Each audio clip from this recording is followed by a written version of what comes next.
స్త్రీలలో breast cancer కానీ కొన్ని రకాల గైనిక్ క్యాన్సర్స్కి స్క్రీనింగ్ టెస్టులు ఉంటుంటాయి. ముందుగానే క్యాన్సర్ని పసిగట్టవచ్చు, అవగాహన ఉంటాయి. అలాగే పురుషుల్లో కూడా ఎక్కువగా చూసే వృషణాలకు సంబంధించిన క్యాన్సర్స్, టెస్టిక్యులర్ క్యాన్సర్కి కానీ లేకపోతే ప్రోస్టేట్ క్యాన్సర్స్కి కూడా స్క్రీనింగ్ టెస్టులు లాంటివి ఉంటుంటాయి. కానీ చాలామందికి అవగాహన ఉండదు. అసలు ఈ టెస్టిక్యులర్ క్యాన్సర్ అంటే ఏంటి, లక్షణాలు ఎలా ఉంటాయి, ప్రోస్టేట్ క్యాన్సర్ని ఎంత ముందుగా పసిగట్టవచ్చు, ట్రీట్మెంట్స్లో వచ్చిన ఆధునికతలు ఏంటి, ఇలాంటి వివరాలన్నీ అందించడానికి Apollo hospitals senior uro oncologist doctor Sanjay Kumar Edla గారు మనతో ఉన్నారు. ఆయన అడిగి మరిన్ని విషయాలు తెలుసుకుందాం. నమస్తే sir, welcome to the show. పురుషుల్లో స్క్రీనింగ్ టెస్టులు అంటే క్యాన్సర్స్కి ఎలాంటివి ఉన్నాయి అంటారు? ఇప్పుడు నార్మల్గా ఏమన్నా క్యాన్సర్ తీసుకున్నాం అనుకోండి, ఏమైనా bladder cancer, kidney cancer, colonic cancer ఉన్నాయనుకోండి, అవి ఆడాళ్ళల్లో రావచ్చు, మగాళ్ళలో రావచ్చు. అలానే ఇప్పుడు ఆడాళ్ళలో మీరు అన్నట్టు యూట్రైన్ క్యాన్సర్, బ్రెస్ట్ క్యాన్సర్ వచ్చేసి వాళ్ళకే వస్తుంది. మగాళ్ళల్లో testicular cancer, prostate cancer separate, men's cancer. So మనం ఎప్పుడన్నా స్క్రీనింగ్ చేస్తున్నప్పుడు ఓవరాల్ క్యాన్సర్స్ ఉన్నాయా లేవా అంటేనేమో మనము యూరిన్ టెస్ట్ చేయాలి, మోషన్ ఫీకల్ టెస్ట్ చేయాలి, తర్వాత ఒక అల్ట్రాసౌండ్ స్కాన్ చేయించినామంటే జనరల్గా ఏమన్నా క్యాన్సర్స్ ఉన్నాయా లేవా అన్నట్టు తెలుస్తుంది. ఒకవేళ మనము ప్రాస్టేట్ క్యాన్సరే అనుకున్నాం అనుకోండి, టెస్టిక్యులర్ క్యాన్సరే అనుకున్నాం అనుకోండి, ప్రాస్టేట్ క్యాన్సర్ స్క్రీనింగ్ టెస్ట్ వచ్చేసి పిఎస్ఏ బ్లడ్ టెస్ట్. అంటే ఒక బ్లడ్ టెస్ట్ ఇచ్చినామంటే ప్రాస్టేట్ స్పెసిఫిక్ యాంటీజెన్ టెస్ట్ చేసినామంటే మనకు ఐడియా వస్తుంది క్యాన్సర్ ఉందా లేదా అన్నది ఐడియా వస్తుంది. టెస్టిక్యులర్ క్యాన్సర్కి వచ్చినప్పుడు దానికి స్క్రీనింగ్ అన్నది ఏం లేదండి. నార్మల్గా ఏమని చెప్తాము అంటే పేషెంట్స్ రెగ్యులర్గా స్నానం చేస్తున్నప్పుడు, కొద్దిగా నీళ్లు వేడిగా ఉన్నప్పుడు, చేతిలో కొద్దిగా సబ్బు ఉన్నప్పుడు ఎగ్జామిన్ చేసుకొని ఎనీ చేంజ్, ఇప్పుడు నార్మల్గా ఎలా ఉంటుందో తెలుసుకున్నప్పుడు ఎనీ చేంజ్, కొద్దిగా గట్టిగా కనబడుతా అన్నది ఏదో గడ్డలా కనబడుతున్నది అంటే స్పెషలిస్ట్ని చూసినాము అంటే అప్పుడు వాళ్ళు వెళ్ళి అల్ట్రాసౌండ్ స్కాన్ చేస్తారు. సో మెన్స్ క్యాన్సర్స్ స్క్రీనింగ్ వచ్చేసి పిఎస్ఏ బ్లడ్ టెస్ట్ ఒకటే, దాంతో ప్రాస్టేట్ క్యాన్సర్ ఉందా లేదా అన్నది తెలుస్తుంది. టెస్టిక్యులర్ క్యాన్సర్కి అయితే self examination is the screening tool అండి. అంటే మనం ఈ టెస్టిక్యులర్ క్యాన్సర్స్ గురించి ఇంకా డీటెయిల్డ్గా డిస్కస్ చేస్తే ఇది కూడా ఏజ్కి రిలేటెడా, వయసు పైబడిన వాళ్ళల్లోనే ఉంటుందా, యంగ్స్టర్స్లో కూడా ఉండే రిస్క్ ఉందా? ఇది యాక్చువల్లీ ఇది రివర్స్ అండి. మెయిన్ టెస్టిక్యులర్ క్యాన్సర్ అంత కామన్ ఏం కాదు. ఇప్పుడు జనరల్ పాపులేషన్ చూసామంటే 1,00,000 జనాభాలో ఒక్కొక్కరికి ఉంటుంది. సో అంత కామన్గా కాదు.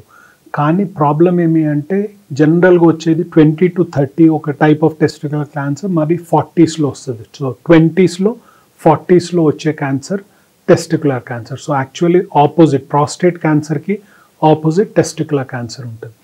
ఎందుకు ఇంపార్టెంట్ టెస్టిక్యులర్ క్యాన్సర్ అంటే ఇప్పుడు ఎవరికన్నా చూసామంటే 20sలో అంటే వాళ్ళు ఫ్యామిలీకి సెంటర్లో ఉంటారు, అంటే అప్పుడే పెళ్ళయి ఉంటుంది, అప్పుడే ఫ్యామిలీ స్టార్ట్ చేసి ఉంటారు, ఇంకా పేరెంట్స్కి క్లోజ్ అన్నట్టు ఉంటారు. సో వాళ్ళకి ఏమన్నా సీరియస్గా అయింది అంటే ఆల్మోస్ట్ నెక్స్ట్ జనరేషన్, ఆ జనరేషన్, వాళ్ళ పేరెంట్స్ ముగ్గురు మీద ఎఫెక్ట్ పడుతుంది. కాబట్టి టెస్టిక్యులర్ క్యాన్సర్ అన్నది ఎక్కువ ఇంపార్టెంట్ అన్నట్టు ఉంటుందండి. అంటే చిన్న వయసులో ఉంటుంది అండ్ అగ్రెసివ్గా ఉంటుంది అంటారా? అగ్రెసివ్ కన్నా రివర్స్ ఏమి అంటే ఇట్స్ ఎ క్యూరబుల్ ప్రాబ్లం.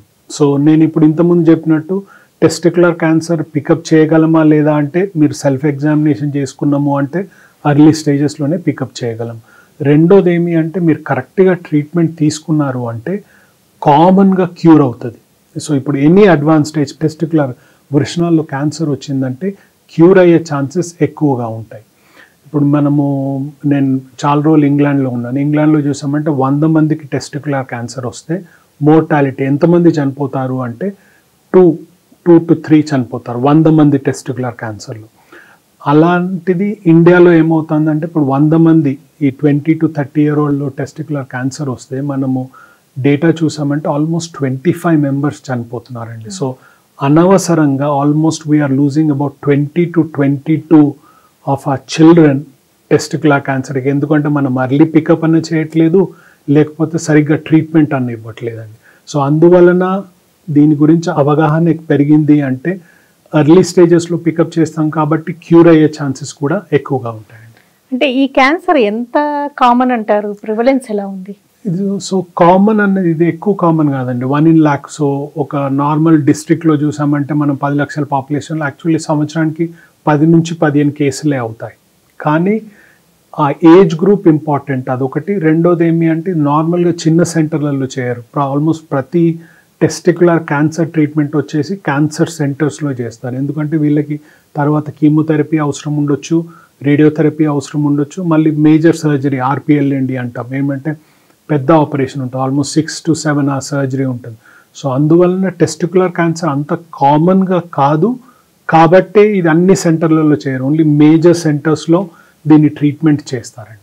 ఈ క్యాన్సర్ని అంటే మీరు చెప్తూ ఉన్నారు ఎవరికి వాళ్ళు సెల్ఫ్ ఎగ్జామినేషన్తో ఆ బాయ్ కనుక్కోవచ్చు ఎర్లీగానే అన్నారు.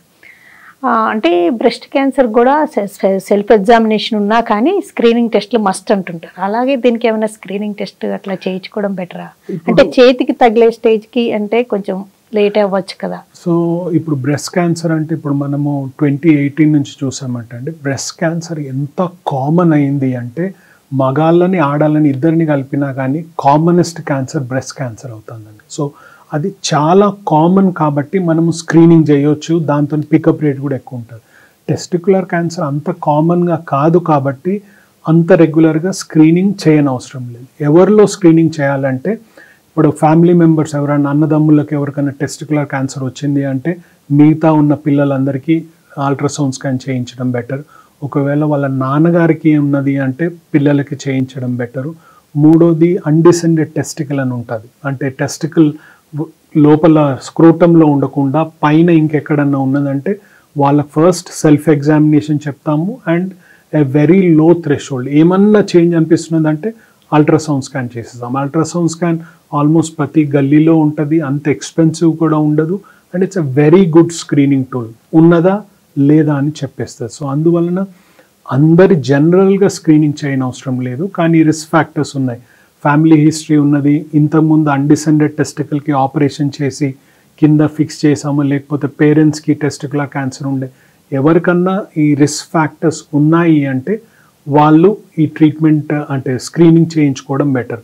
ఇంకా లాస్ట్ వన్ ఏమంటే ఇప్పుడు టెస్టికులర్ క్యాన్సర్ అన్నది యంగర్ పాపులేషన్లో వస్తుంది కాబట్టి ఎనీ డెవలప్మెంటల్ అబ్నార్మాలిటీస్ అంటే ఇప్పుడు హార్మోన్ సరిగా లేదు అంటే కొందరికి ఏమవుతుంది అంటే యురీథ్రల్ ప్రాబ్లమ్స్ ఉంటాయి, సరిగ్గా నార్మల్గా లేకుండా ఏదన్నా అబ్నార్మాలిటీ ఉన్నదని వాళ్ళకు కూడా హయ్యర్ రిస్క్ ఉంటుందండి. సో మీరు ఒకవేళ ఎవ్రీథింగ్ నార్మల్, ఫ్యామిలీ హిస్టరీ లేదు, నాన్నగారికి ప్రాబ్లం లేదు అంటే రెగ్యులర్గా స్క్రీనింగ్ ఏం చేయని అవసరం లేదు, మీరు సెల్ఫ్ ఎగ్జామినేషన్ చేయించుకోండి. అలా కాకుండా ఎనీ ఫ్యామిలీ హిస్టరీ ఏదన్నా ఇంతకుముందు ఆపరేషన్ అయింది అంటే డౌట్ ఉన్నది అంటే రెగ్యులర్గా అల్ట్రాసౌండ్ స్కాన్ చేయించుకోవడం బెటర్ అండి. రిస్క్ ఫ్యాక్టర్స్లో ఫ్యామిలీ హిస్టరీ ఒకటి, ఇంకా ఎలాంటివి అంటారు? ప్లాస్టిక్ యూసేజ్ కూడా ఏమన్నా రీజనా? ఇది మనము నార్మల్గా ప్లాస్టిక్ యూసేజ్ అన్నా ఏదన్నా లైఫ్ స్టైల్ రిలేటెడ్ మనకి క్యాన్సర్ ఎఫెక్ట్ చేయాలంటే మనం ఆల్మోస్ట్ లైఫ్ లాంగ్ దాన్ని యూజ్ చేయాలి. సో ఈ లైఫ్ స్టైల్ క్యాన్సర్స్ అని ఇప్పుడు prostate cancer life style cancer. So మనము ప్లాస్టిక్ డైలీ యూజ్ చేస్తే మనకి 60 years అట్లా పడుతుంది మనకు అది క్యాన్సర్ కాజ్ చేయడానికి.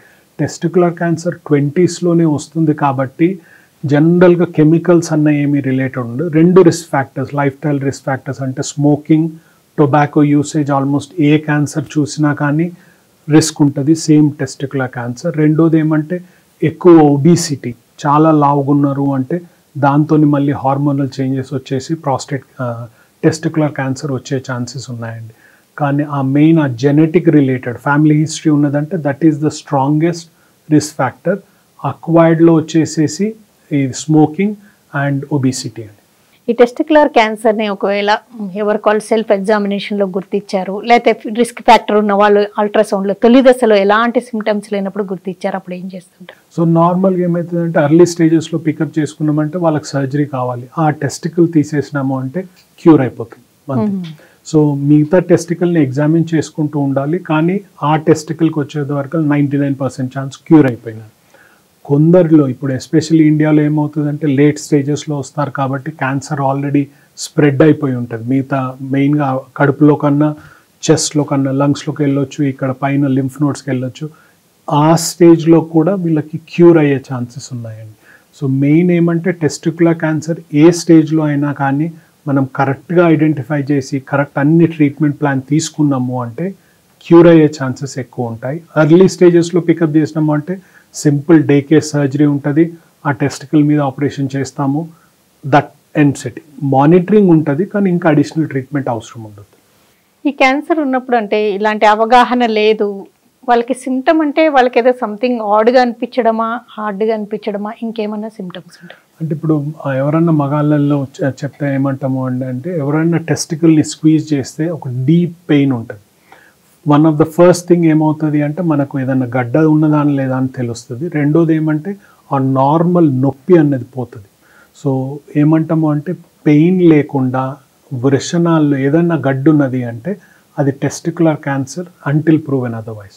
సో సింపుల్గా మీరే లోకల్ సోనాలజిస్ట్ డయాగ్నోస్టిక్ సెంటర్కి వెళ్ళి అల్ట్రాసౌండ్ స్కాన్ చేయించినారంటే క్లియర్ అయిపోతుంది. ఎస్, సో అందువలన అడ్వాన్స్ స్టేజ్ వచ్చేంత వరకు వెయిట్ చేయకుండా అర్లీగానే తీసుకున్నామంటే మీకు మంచిది. మళ్ళీ ఓవరాల్ ట్రీట్మెంట్ ఎఫికసీ కూడా పనిచేసేది కూడా ఎక్కువగా ఉంటుందండి. మరి ట్రీట్మెంట్లో కీమోథెరపీ అంటే first line of treatment surgery, తర్వాత కీమోథెరపీ, రేడియేషన్ కూడా ఉంటుందా? సో ఏ స్టేజ్ వరకు ఉన్నది, రిస్క్ ఫ్యాక్టర్స్ ఏమున్నాయి, ఎటువంటి టైప్ ఆఫ్ క్యాన్సర్ అంటే కామన్గా కీమోథెరపీ అందరికి ఇస్తాము. కొందరిలో దాని తర్వాత ఇంకేమైనా మేజర్ సర్జరీ అని ఉంటుంది, రేడియోథెరపీ అని ఉంటుందండి. సో ఏ స్టేజ్లో వచ్చారు, ఎటువంటి టైప్ ఆఫ్ క్యాన్సర్ అంటే దాంతో డిఫరెన్షియేషన్ ఉంటుంది. మరి వీటి వల్ల తర్వాత అంటే యంగ్స్టర్స్కి ఈ ట్రీట్మెంట్ వల్ల ఇన్ఫెర్టిలిటీకి గురయ్యే రిస్క్ ఉండదా? సో ఏం చేస్తామంటే సర్జరీ చేసే ముందే స్పర్మ్ బ్యాంకింగ్ చేపిస్తాము. జనరల్లీ వాళ్ళ సెక్షువల్ ఫంక్షన్ మీద ఏం ఎఫెక్ట్ ఉండొద్దు. ఇంకో టెస్టికల్ ఉంది, నార్మల్గా ఉంది కాబట్టి వాళ్ళు పేరెంట్ అయ్యే ఛాన్సెస్ కూడా ఏం ఇంపాక్ట్ ఉండదు. ఆ కీమోథెరపీతోని కొన్ని రోజులు ఉంటుంది, కానీ లాంగ్ టర్మ్ ఏం ఇంపాక్ట్ ఉండదండి. ఈ క్యాన్సర్ అంటే ఫ్యామిలీ హిస్టరీలో ఉన్నప్పుడు యంగ్స్టర్స్లో వచ్చే రిస్క్ ఉండడమా, లేనప్పుడు కొంచెం వయసు పైబడ్డ వాళ్ళలో రావడం అట్లా ఏమన్నా ఉంటుందంటారు? లేదండి, అందరికీ కూడా వచ్చేది ఏజ్ గ్రూప్స్ అదేనండి. ఒక టైప్ ఆఫ్ క్యాన్సర్ ఏమో 20s to 30sలో వస్తుంది, ఒకటి 40sలో వస్తుంది. అందరికీ ఏదో హిస్టరీ ఉంటుంది, ఫ్యామిలీ హిస్టరీ అని ఉంటుంది, లేకపోతే అన్డిసెండెడ్ టెస్టికల్ అంటాము. అంటే కడుపులో ఉన్న లేకపోతే ఈ గజ్జల్లో అక్కడ ఉండే టెస్టికల్ దాన్ని తీసుకొచ్చి కింద స్క్రోటంలో ఫిక్స్ చేస్తాం. అటువంటి వాళ్ళకి ఇది క్యాన్సర్ రిస్క్ ఎక్కువ ఉంటుందండి. ఓకే, చిన్నప్పుడు అలాంటి సమస్య ఉండి ట్రీట్మెంట్ తీసుకున్న తర్వాత ఇలాంటి క్యాన్సర్కి గురయ్యే రిస్క్ ఉంటుందంటారా? రిస్క్ యాక్చువల్లీ తగ్గదండి వాళ్ళకి. ఎందుకు అంటే డెవలప్మెంటల్ ప్రాబ్లం ఉండే కాబట్టి క్యాన్సర్ రిస్క్ అంతే ఉంటుంది. కానీ మనం ఎగ్జామినేషన్కి ఈజీ కావాలని చెప్పి కిందికి తెచ్చి ఫిక్స్ చేస్తామండి. Okay, so actually cancer risk అన్నది తగ్గదు, క్యాన్సర్ రిస్క్ అంతే ఉంటుంది. కానీ వాళ్ళే ఎగ్జామిన్ చేసుకుని రెగ్యులర్గా మానిటర్ చేయగలరు కాబట్టి కిందికి తెచ్చి ఫిక్స్ చేస్తాం. ఈ సమస్య అంటే 1 లక్షలో ఒకళ్ళకి ఇద్దరికి అంటున్నారు. రీసెంట్ టైమ్స్లో ఏమన్నా పెరుగుతున్నట్టుగా గమనిస్తున్నారు? అది మెయిన్గా ప్రాబ్లం ఏంటంటే ఇండియాలో డేటా క్యాప్చర్ అంటాం. అంటే ఎంతమంది క్యాన్సర్ వచ్చింది, ఎంతమందిని యాక్చువల్లీ మనం కౌంట్ చేస్తున్నాం అన్నది చాలా తక్కువ అవుతుంది. ఇప్పుడు నేను చెప్పాను, ఈ టెస్టికులర్ క్యాన్సర్ అన్నది అన్ని సెంటర్లలో ట్రీట్మెంట్ చేయరు, పెద్ద సెంటర్లోనే ట్రీట్మెంట్ చేస్తారు. అండ్ పెద్ద సెంటర్ అంటే ఎక్స్పెన్సివ్ ప్రైవేట్ హాస్పిటల్ ఉన్న అవసరం లేదు. మన ఎంఎన్జే హాస్పిటల్ ఉన్నది, బసవతారకం, వాటిలలో కూడా టెస్టికులర్ క్యాన్సర్ ట్రీట్మెంట్ చేస్తారు. సో అందువలన ఏమవుతుందంటే పేషెంట్స్కి ఇప్పుడు నిజామాబాద్లో డయాగ్నోస్ వాళ్ళు సిటీలోకి రారు. మెయిన్గా testicular cancer especially advance cancer అంటే హైదరాబాద్కి రావాల్సి వస్తుంది. సో అందువలన మనకు యాక్చువల్లీ దీని ఇన్సిడెన్స్ పెరుగుతుందా అంటే ఇప్పుడు హైయెస్ట్ రిస్క్ ఫ్యాక్టర్ వచ్చేసి డెవలప్డ్ కంట్రీస్లో ఉంటుంది. మన దగ్గర తక్కువ ఉందా అంటే కరెంట్లీ తక్కువ ఉంది. తక్కువ ఎందుకు ఉంది, మనం ఎక్కువ కరెక్ట్గా కౌంట్ చేయట్లేదా, లేకపోతే మన దగ్గర తక్కువ ఉన్నదా అంటే ఇంకా కరెక్ట్గా ఆన్సర్ తెలియదు. ఈ క్యాన్సర్కి ప్రాస్టేట్ గ్రంథికి సంబంధించిన క్యాన్సర్కి ఏమన్నా సంబంధం ఉంటుందా? ఏముండదు అంటే యాక్చువల్లీ ఏజ్ గ్రూప్స్ డిఫరెంట్ కాబట్టి మళ్ళీ ప్రాస్టేట్ క్యాన్సర్ అనేది చాలా కామన్. అంటే ఇప్పుడు 65 years వచ్చినదంటే ఇండియాలో second commonest cancer prostate cancer. ఇప్పుడు నేను ఇదేమో 1 లక్షలో అందుకు. So actually risk factors same కాదు. అంటే కామన్ రిస్క్ ఫ్యాక్టర్స్ ఉంటుంది. ఒబిసిటీ ప్రాస్టేట్ క్యాన్సర్లో ఉంది, స్మోకింగ్ ప్రాస్టేట్ క్యాన్సర్లో ఉంది. అలాంటి రిస్క్ ఫ్యాక్టర్స్ ఉన్నాయి, కానీ రెండిటికి సంబంధం ఏం లేదండి. కానీ ఈ రెండింటికి కొంచెం బాగా డిఫరెన్సెస్ ఏంటంటే ప్రాస్టేట్ క్యాన్సర్ ఏమో ఒక ఏజ్ వచ్చాక కనిపించేదే కాకుండా అది చాలా స్లోగా ప్రోగ్రెస్ అవుతూ ఉంటుంది. ఒక్కొక్కసారి అసలు ఏ ట్రీట్మెంట్ కూడా ఇవ్వకుండా వదిలేసే సందర్భాలు కూడా ఉంటూ ఉంటాయి అంటారు కదండి. సో అది ఇప్పుడు ప్రాస్టేట్ క్యాన్సర్ నేను ఇప్పుడు ఇంగ్లాండ్లో 20 ఏళ్ళు ఉన్నానండి. అక్కడ అవన్నీ ఉండేవి. ఏమి అంటే ప్రాస్టేట్ క్యాన్సర్ లో రిస్క్ వచ్చేది, వాళ్ళని మనం సంవత్సరాల కొద్దీ కన్నేసి ఉంచేవాళ్ళం. ఇప్పుడు ఇండియాకి వచ్చి నేను 8 ఏళ్ళు అయినది. ఇండియాలో మనము తింటున్న ఫుడ్ హ్యాబిట్స్ వలనో లేకపోతే పొల్యూషన్ వలనో యాక్చువల్లీ ఇంకెక్కువ అగ్రెసివ్ క్యాన్సర్స్ వస్తున్నాయి మన దగ్గర. ఇండియాలో ప్రాస్టేట్ క్యాన్సర్ అంటే ఇట్ ఈస్ డిఫరెంట్. మనము ఇప్పుడు 100 మంది ప్రాస్టేట్ క్యాన్సర్ డయాగ్నోస్ అయినాము అంటే ఇంగ్లాండ్లో ఎలా ఉండేదంటే ఒక 10 నుంచి 15 మందికి క్యాన్సర్ బాడీలో స్ప్రెడ్ అయ్యి వచ్చేవాళ్ళు. ఇక్కడ ఏమవుతుందంటే 70% మంది మా దగ్గరకు వచ్చేవరకు ఆల్రెడీ క్యాన్సర్ స్ప్రెడ్ అయ్యి ఉంటుంది. ఎస్, లేట్గా వస్తున్నామా లేకపోతే అగ్రెసివ్ క్యాన్సర్ కాబట్టి అర్లీగా స్ప్రెడ్ అయిందా అన్నది తెలియదు.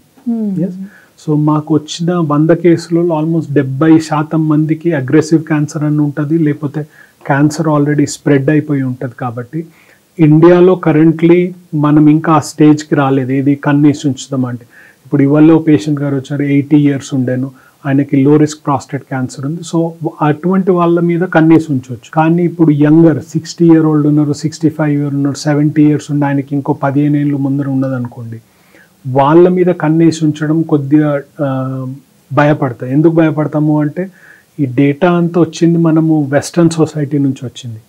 సో ఇప్పుడు ఇండియన్స్లో ఇంకా అగ్రెసివ్ క్యాన్సర్ మా అట్లీస్ట్ అబ్జర్వేషన్ అయితే అగ్రెసివ్ క్యాన్సర్ ఉండదు.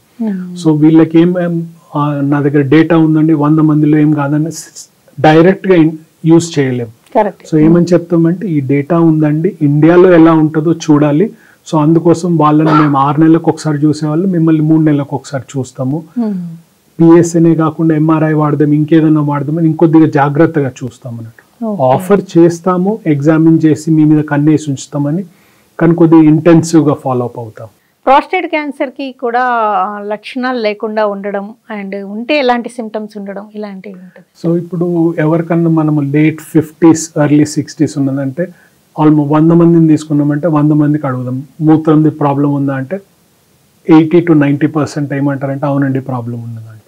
ఏం ప్రాబ్లం ఉన్నదంటే మూత్రం తరచుగా వెళ్తామండి, మూత్రం వెళ్ళడానికి అర్జెన్సీ ఉంటుందండి, టాయిలెట్కి వెళ్ళిన తర్వాత మూత్రం వెంటనే రాదు, మూత్రం కొరకి పుష్ చేయాల్సి వస్తుంది, మూత్రం పోసిన తర్వాత ఇంకేమన్నా మిగిలి ఉన్నట్టు అనిపిస్తుంది, మళ్ళీ రాత్రి లేసి మూత్రంకి పోవాల్సి వస్తుంది. ఇది ఆల్మోస్ట్ 100 మందికి అడిగినాం అబౌవ్ 60 అంటే 80% మందికి సిమ్టమ్స్ ఉంటాయి. కానీ వాళ్ళకి ప్రాస్టేట్ పెద్దగా అవుతుంది. సో ఏజ్ రిలేటెడ్ ప్రాస్టేట్ పెద్దగా అవుతుంది కాబట్టి సిమ్టమ్స్ ఉంటాయి. దానికి వెళ్ళి ప్రాస్టేట్ క్యాన్సర్ సిమ్టమ్స్ అనే కొత్తగా ఉండవండి, అవే సిమ్టమ్స్ ఉంటాయి. ప్రాస్టేట్ క్యాన్సర్ సిమ్టమ్స్ వచ్చినాయంటే మనకు ఆల్రెడీ లేట్ అయిపోయింది. ప్రాస్టేట్ క్యాన్సర్ బోన్స్కి వెళ్ళింది, ప్రాస్టేట్ క్యాన్సర్ ఇంకేమైనా అవయవాలకు వెళ్ళింది అంటే దాని సిమ్టమ్స్ ఉంటాయి, కానీ అప్పటికి ఆల్రెడీ లేట్ అయిపోయింది. సో మేమేమంటాము అంటే ఎవరికన్నా ప్రాస్టేట్ సిమ్టమ్స్ ఉన్నాయి, ఎస్పెషల్లీ ఇప్పుడు మనం లాస్ట్ 20 to 25 years తీసుకున్నాము అంటే ప్రాస్టేట్ క్యాన్సర్ ఆల్మోస్ట్ డబుల్ అయింది. ఎస్, మళ్ళీ అగ్రెసివ్ క్యాన్సర్ వస్తుంది. ఎందుకు వస్తున్నది అవన్నీ కారణాలు డిఫరెంట్, కానీ ఎక్కువగా చూస్తున్నాం. అటువంటప్పుడు మీకు సిమ్టమ్స్ ఉన్నప్పుడు మోస్ట్ ప్రాబబ్లీ ఉత్తగా నాన్ క్యాన్సరస్ ప్రాస్టేట్ ఎన్లార్జ్మెంట్ అనండి. కానీ ఒక పిఎస్ఏ బ్లడ్ టెస్ట్ చేయించుకొని ఒక క్లినిషియన్ ఎగ్జామిన్ చేసినారంటే మనకు క్యాన్సర్ ఉందా లేదా అన్నది తెలుస్తుంది. దెన్ ప్రాస్టేట్ పెద్దగా అయిందండి, దానికి సిమ్టమ్ ట్రీట్మెంట్ ఇవ్వడము లేకపోతే సర్జరీ చేయడం దానిది సపరేట్ ఉంటుంది.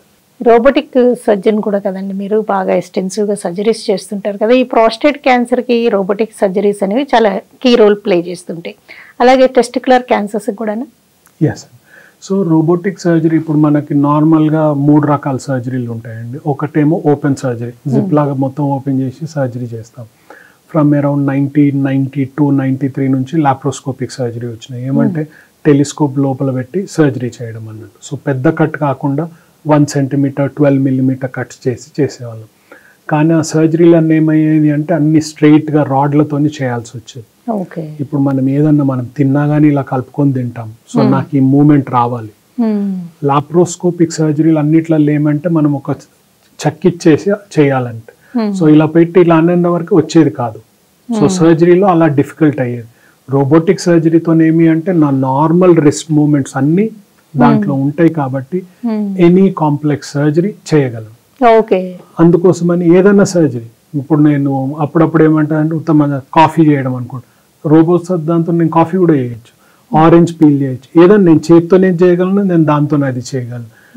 మెయిన్ డిఫరెన్స్ ఏమంటే ఇప్పుడు ఎవరైనా ఆపరేషన్ చేయడానికి నా 2 చేతులు నా అసిస్టెంట్ 2 చేతులు లోపల పెట్టాలంటే ఇంత కట్టని ఉండాలి. దీంతో ఏమంటే each one is 8 millimeters. 8 millimeters లోపల పెట్టినానంటే as though I'm having a hand. లోపల నేను చేతితో ఏం చేయగలను, నేను రోబోతో చేయగలను. రెండోది ఏంటంటే సడన్ గా మాకు సూపర్ పవర్స్ వస్తాయి. నాకు 4 చేతులు ఉంటాయి రోబోలో, 2 చేతులే కాకుండా 4 చేతులతో ఆపరేషన్ చేయవచ్చు. సో దాంతో ఏమవుతుందంటే లోపల చిన్న చిన్న కట్స్తో చేస్తాము, ఏదైతే పెద్ద కట్స్తో చేసే వాళ్ళమో దానికన్నా బెటర్ చేయగలం. ఎందుకంటే నేను అప్పుడప్పుడు 40 టైమ్స్ మ్యాగ్నిఫికేషన్తో చేస్తాం. ఓకే. సో నాకు ఎగ్జాక్ట్ ఏడున్నది, నర్వ్ ఏడున్నది, బ్లడ్ వెసల్ ఏడున్నది, అవన్నీ మంచి కనబడతాయి. దానివల్ల రోబోటిక్ సర్జరీ అన్ని ఇప్పుడు టెస్టికులర్ క్యాన్సర్కే కాకుండా ఏదన్నా cancer treatment robotic surgery has a role. అంటే కొంచెం ఎక్స్పెన్సివ్ అని భయపడతారు కంపారిటివ్గా. సో ఎక్స్పెన్సివ్ అంటే ఎవ్రీథింగ్ ఈజ్ రిలేటివ్ అండి. ఇప్పుడు మనం ఇప్పుడు మాల్కి వెళ్ళేసేసి ఆ పాప్కార్న్ ఇంత ఎక్స్పెన్సివ్ ఉందంటే వాళ్ళు మనం పిలవలేదు, మనం వెళ్ళాం.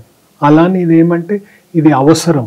క్యాన్సర్ ట్రీట్మెంట్ ఓపెన్ సర్జరీ చేసినామంటే లెట్స్ 3 లక్షలు అయింది అనుకోండి, రోబో సర్జరీ చేసినామంటే 5 లక్షలు అవుతుంది. సో 3 లక్షలు చేసినాము అంటే రికవరీ టైం 3 నెలలు అయింది అనుకోండి. రోబోటిక్ సర్జరీ ఇవాళ చేసినంటే రేపు వెళ్తారు, వారం తర్వాత పనికి వెళ్తారు మీరు. వీళ్ళు అంత తొందరగా సొసైటీలోకి వెళ్తున్నారు, వాళ్ళు నార్మల్గా ఉంటున్నారు, నార్మల్గా పనిచేస్తున్నారు అంటే ఆ 2 లక్షలు వచ్చేసినాయి కదండి. రెండోది ఏమి అంటే ఓపెన్ సర్జరీ చేసినామంటే వూండ్ ప్రాబ్లం ఉంటుంది, మళ్ళీ బ్లీడింగ్ ఎక్కువ ఉంటుంది, అవన్నీ తగ్గుతాయి. సో మనకు అది ఒక్క కాంప్లికేషన్ వచ్చింది అంటే 3-4 రోబోల కాస్ట్ అందులో వస్తుంది. సో కాంప్లికేషన్స్ తక్కువ అవుతుంది, రికవరీ తొందరగా ఉంటుంది, కాబట్టి అలా కాస్ట్ ఎఫెక్టివ్ అంటారు. అయితే లాస్ట్కి ఇది ఒక్కటండి, టెస్టికులర్ క్యాన్సర్స్ అంటే యంగ్స్టర్సా, పిల్లల్లో కూడా ఉండే రిస్క్ ఉంటుందా? జనరల్గా post adolescent, so around 20 to 30 years ఉంటాయండి. యంగర్ ఏజ్ గ్రూప్లో ఆ వృషణాలు స్వెల్లింగ్ ఉంటే నార్మల్గా హైడ్రోసిల్ అన్న హర్నియా ఉంటుంది, కానీ క్యాన్సర్స్ అన్నీ ఉండే అంటే రేర్గా ఎప్పుడన్నా ఏమైనా రావచ్చు. కామన్గా వచ్చేది 20 to 30s. ఓకేనండి, చాలా వాల్యుబుల్ ఇన్ఫర్మేషన్ షేర్ చేసుకున్నారండి డాక్టర్ సంజయ్ కుమార్ గారు. మరి పురుషులు అంటే యంగ్స్టర్స్ ఈ వృషణాల పట్ల అవగాహన ఉండాలని, టెస్టికులర్ క్యాన్సర్స్ గుర్తించడం చాలా తేలికంటూ అండి. నవేడేస్ ట్రీట్మెంట్స్ కూడా రోబోటిక్ సర్జరీస్ ఈ టెస్టికులర్ క్యాన్సర్స్కి కానీ ప్రోస్టేట్ క్యాన్సర్స్కి తేలిగ్గా చేయగలుగుతున్నారంటూ, నొప్పి లేని గడ్డ ఏవైనా వృషణాల్లో తగిలితే తప్పనిసరిగా, మరీ ముఖ్యంగా అన్డిసెండెడ్ టెస్టిస్ ఉన్న వాళ్ళు తప్పనిసరిగా అనుమానించాలంటూ తెలియజేసినందుకు థ్యాంక్స్ లాట్ అండి. Thank you very much. నమస్తే.